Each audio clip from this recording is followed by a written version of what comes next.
How's it going, everybody? Too Spooky here.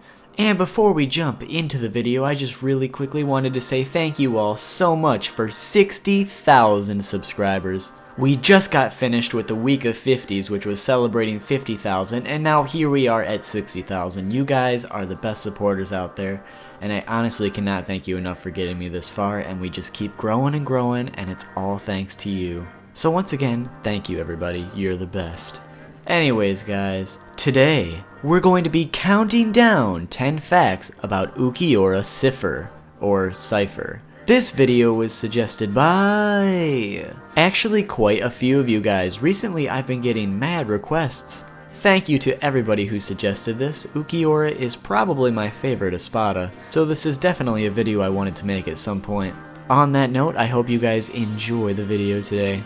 Another quick disclaimer before we begin is, as you guys just heard a minute ago, my pronunciation is absolutely terrible. I don't even know how to say Ulquiorra's last name. I've heard people say Cifer, and I've heard people say Cifer. So I'm just gonna call him Ulquiorra, but I will more than likely mispronounce something else throughout this video. But with that in mind, let's go. Number 1. Ulquiorra has been described as cold and dispassionate, and he has never shown or felt any emotions whatsoever. However, this changed when he met Orihime. After meeting her, he began to finally feel and show emotions, or at the very least, understand emotion. Number 2. His birthday is December 1st. He is 5 foot 6.5 inches tall, and he weighs 121 pounds. Number 3. When Kubo was first designing the arrancar, Ulquiorra was actually the first arrancar he created. Number 4. Ulquiorra had a very different appearance when he was first introduced in the manga. Of course, his appearance was later changed in both the manga and the anime, though in his very first appearance, he had thinner eyelashes, a higher hollow hole, which was up into his throat instead of being in his sternum, a longer hollow mask which was remnant with a crack, a lack of black borders on his coat, and he had shorter hair.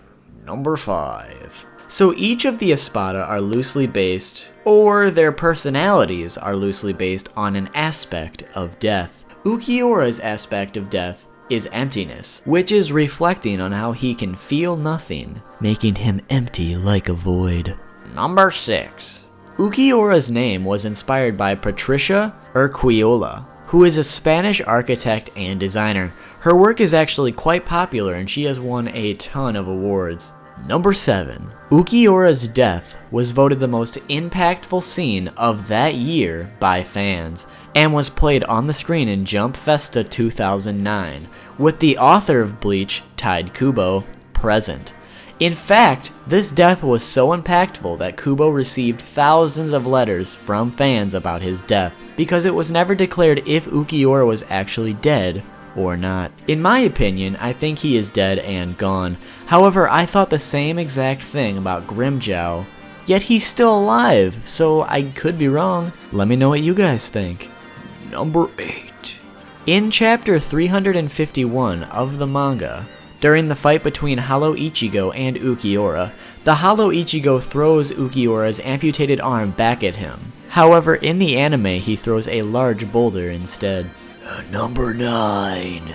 Ulquiorra's past is not known to most people due to the fact that it was never shown in the anime, and in the manga it was shown as a special chapter, so a lot of people haven't read it. Well, to summarize it, Ulquiorra was a Vasto Lorde who basically felt completely alone.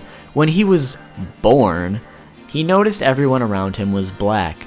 They all had mouths, and they were all eating. However, he was white, unlike them, and he had no mouth, only eyes. He felt nothing.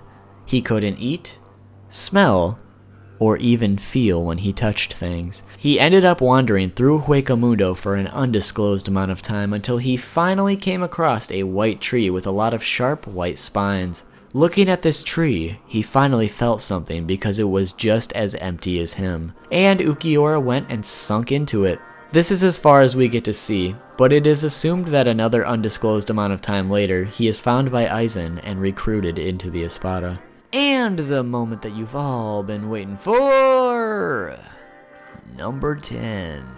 Ulquiorra Zanpakuto is named Marcelago. With this, Ulquiorra has found a way to obtain 2 release forms, claiming that he is the only Espada able to do so, and even that Aizen hasn't seen his second release form. He calls this second form True Despair, and in that form he is able to create a seemingly unlimited amount of these javelins or spear-like weapons that can be used for close combat or even long-ranged attacks. When thrown, they even create massive explosions. While in both release forms, Ulquiorra is obviously massively stronger and even has a very high speed regeneration ability. It is still unknown if the reason Ulquiorra dissolved was due to his regeneration or from other means, and it is still unclear whether or not he is actually dead. However, with Bleach coming to an end, sadly enough, it looks more and more likely that Ulquiorra is in fact dead and gone. But there you have it, everybody. 10 facts about Ulquiorra Cifer, the 4th Espada. Hopefully you guys enjoyed this video today, and hopefully you guys learned something. If you did, make sure to leave a like on this video, but that is not all. If you leave a like on this video, there is a 0.0001722% chance that you will become a Soul Reaper. That is correct, you will gain all the powers of a Soul Reaper if you are one of the lucky few who will receive this ability. A water bottle will fall into your hand within the next 27 days from the sky. If it does, drink the water and you will be a Soul Reaper. Also, if you could please subscribe if you haven't already, we've got plenty more Bleach content on the way, and you can also be notified about future videos as they come out. Also, make sure to like and follow Too Spooky on his social media. Links are in the description. Oh, Bane, I thought you were only hanging around for the week of 50s. Actually, I plan on sticking around for quite a while, so it looks like you're stuck with me there, Too Spooky. Oh, well, that's okay, Bane. I like having you around. What about me? Oh, Carl, I haven't seen you in a while. Glad to have you back. Thanks, Too Spooky. Can I finish the video for you? Yeah, I suppose.